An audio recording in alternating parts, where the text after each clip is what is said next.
सभी साथियों का एक बार मेरा फिर से राम राम। मैं मेरे स्टडी चैनल पर आप सबका स्वागत करता हूं। जो भी साथी first grade second grade rate की तैयारी कर रहे हैं उनके लिए एक नया टॉपिक जुड़ता है, फ्लेक्सिब योजनाएं। आज हम पढ़ेंगे फ्लेक्सिब योजनाएं। मैं इनके बारे में बताता हूं और ये आपके लिए इंपॉर्टेंट टॉपिक भी बन सकता है। इसमें आता है राजस्थान की फ्लेक्सिब योजनाएँ।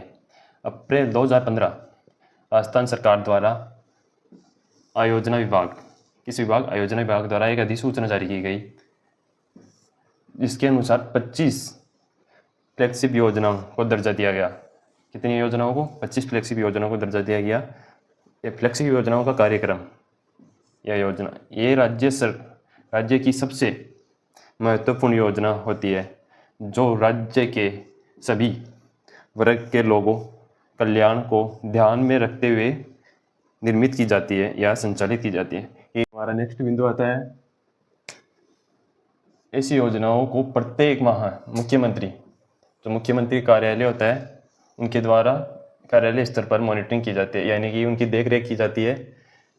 आयोजना विभाग द्वारा प्रत्येक माह की 7 तारीख तक मासिक सूचना उपलब्ध कराने का आदेश दे रखा है। पूर्व में ये योजनाएं थी, पूर्व में जो फ्लेक्सिब योजनाएं थी वो संचालित थी 33, जिनको इन योजनाओं से हटा दिया गया, बाहर कर दिया गया, योजनाओं से बाहर कर दिया। ये पूर्व में ये 33 संचालित की गई थी और इन योजनाओं को बाहर कर दिया गया। और 2025 अप्रैल 2025 में हमारा उनमें 25 नई योजनाओं को फ्लेक्सिब योजनाएं में जोड़ा गया, यानी शामिल किया गया। नई फ्लेक्सिब योजनाओं में कई योजनाएं केंद्र प्रकट पोषित योजनाएं, जिन्हें राज्य में फ्लेक्सिब योजनाओं में शामिल किया गया। मैं बताता हूँ आपको फ्लेक्सिब योजनाएं कौन कौन सी अब नई चालू की गई है। हमारी ये योजनाएं आती है, ये स्वायत्त शासन विभाग द्वारा चालू की गई। पहली आती है इसमें प्रधानमंत्री आवास योजना, दूसरी स्वच्छ भारत मिशन, और फिर आती है सीएम स्वनिधि योजना। इसमें पहली पढ़ते हैं प्रधानमंत्री आवास योजना। इसका पुराना नाम था इंदिरा गांधी आवास योजना। इसका प्रारंभ 25 जून 2015 को किया गया और योजना विधि यानी इसको पूर्ण करने का समय रखा गया था पहले 31 दिसंबर 2024, पर ये इसकी समयावधि बढ़ाकर 31 दिसंबर 2025 कर दी गई। ये हमारे इन प्रधानमंत्री आवास योजना के बारे में डिटेल है। नेक्स्ट पॉइंट है इसमें नोडल विभाग। इसमें कौन सा नोडल विभाग है? इसमें आवासन शहरी कार्य मंत्रालय भारत सरकार द्वारा ये योजनाएं पारित की गई और ये मंत्रालय भारत सरकार के अधीन आता है। फिर इसमें एजेंसियाँ, नोडल की एजेंसियाँ, पहली आती है एजेंसी हमारी नेशनल हाउसिंग बैंक। पहले नेशनल हाउसिंग बैंक आ गई हमारी। फिर आता है स्टेट बैंक ऑफ इंडिया। फिर आएगी housing and urban development corporation. ये 3 एजेंसियाँ इसमें काम करती है। और नेक्स्ट पॉइंट है हमारा, इसमें हमारा नेक्स्ट पॉइंट आता है कि इस योजना के उद्देश्य, जो प्रधानमंत्री आवास योजना है, इसके उद्देश्य, यह योजना शहरी क्षेत्र के निम्न या मध्यम वर्ग के आय के आर्थिक रूप से पिछड़ा वर्ग, AWS, झुग्गी या झोपड़ी में निवास वाला इत्यादि की आवास से संबंधित आवश्यकताओं को पूर्ति करना है।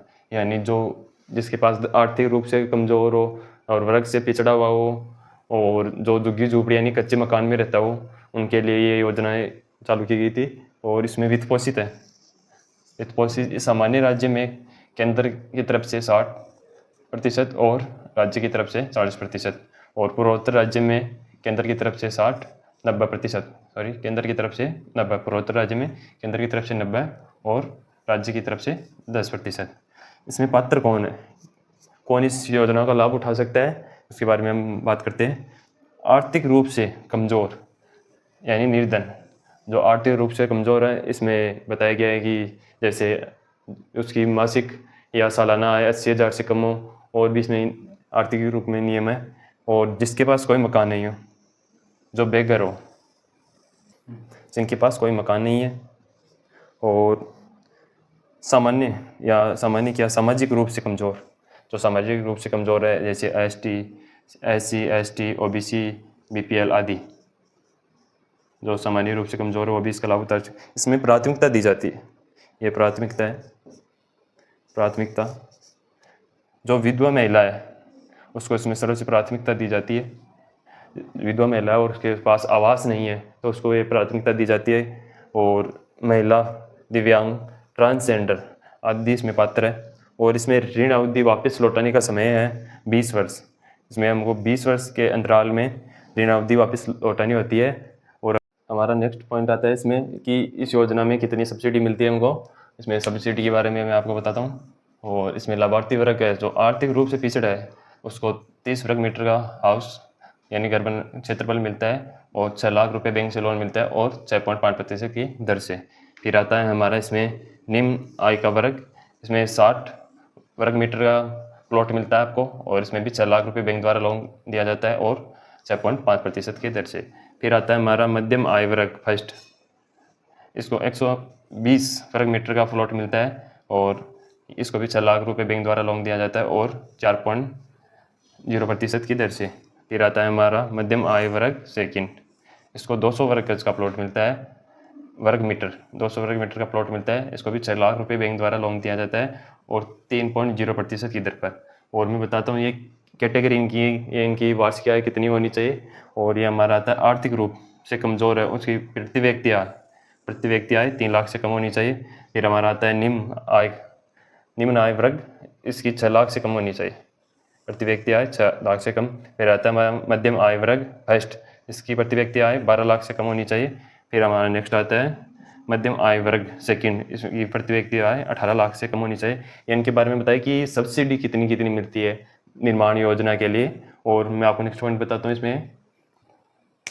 इसमें हमारा नेक्स्ट पॉइंट है कि प्रधानमंत्री आवास योजना शहरी 2.0 इस नाम से चालू की गई। इसको प्रारंभ किया गया 1 सितंबर 2024 को प्रारंभ की गई इस योजना को।